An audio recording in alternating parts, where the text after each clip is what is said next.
ಎಲ್ಲರಿಗೂ ನಮಸ್ಕಾರ. ಇಂದಿನ ವಿಷಯ ಹತ್ತಿ ಗಿಡ ಅಥವಾ ಹತ್ತಿ ಮರ ಅಂತ. ಈ ಸೊಪ್ಪು ತುಂಬ ಔಷಧಿಯುಕ್ತ ಗಿಡವಾಗಿದೆ. ಈ ಸೊಪ್ಪಿನ ಕುಡಿಯನ್ನು ಹಲ್ಲು ನೋವು ಬಂದಾಗ ಬಾಯಿಯಲ್ಲಿ ಇಟ್ಟುಕೊಂಡರೆ ಹಲ್ಲು ನೋವು 3 ದಿವಸಗಳಲ್ಲಿ ಮಾಯವಾಗಿ ಹೋಗುತ್ತದೆ.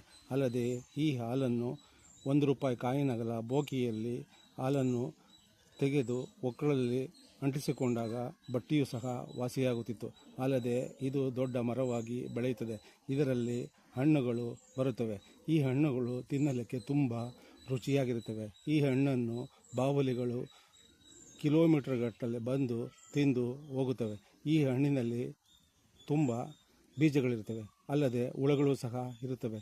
ಈ ಹಣ್ಣನ್ನು ಶ್ರೀ ಲಕ್ಷ್ಮೀ ನರಸಿಂಹಸ್ವಾಮಿಯು ಹಿರಣ್ಯಕಶ್ಯಪವನ್ನು ಕೊಂದ ನಂತರ ತನ್ನ ಬೆರಳುಗಳನ್ನು ಈ ಹಣ್ಣಿನಲ್ಲಿ ಇಟ್ಟಿದ್ದರೆಂದು ಹಿರಿಯರು ಕಥೆಗಳಲ್ಲಿ ಹೇಳುತ್ತಾರೆ.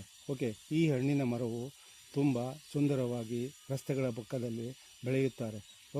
ಈ ಮರವು ದೊಡ್ಡದಾದ ಮೇಲೆ ಇದನ್ನು ಉರುವಲಾಗಿ ಯಾರೂ ಸಹ ಬಳಸುವುದಿಲ್ಲ. ಇದನ್ನು ಮದುವೆ ಕಾರ್ಯಗಳಲ್ಲಿ ಶಾಸ್ತ್ರಕ್ಕೆ ಬಳಸುತ್ತಾರೆ.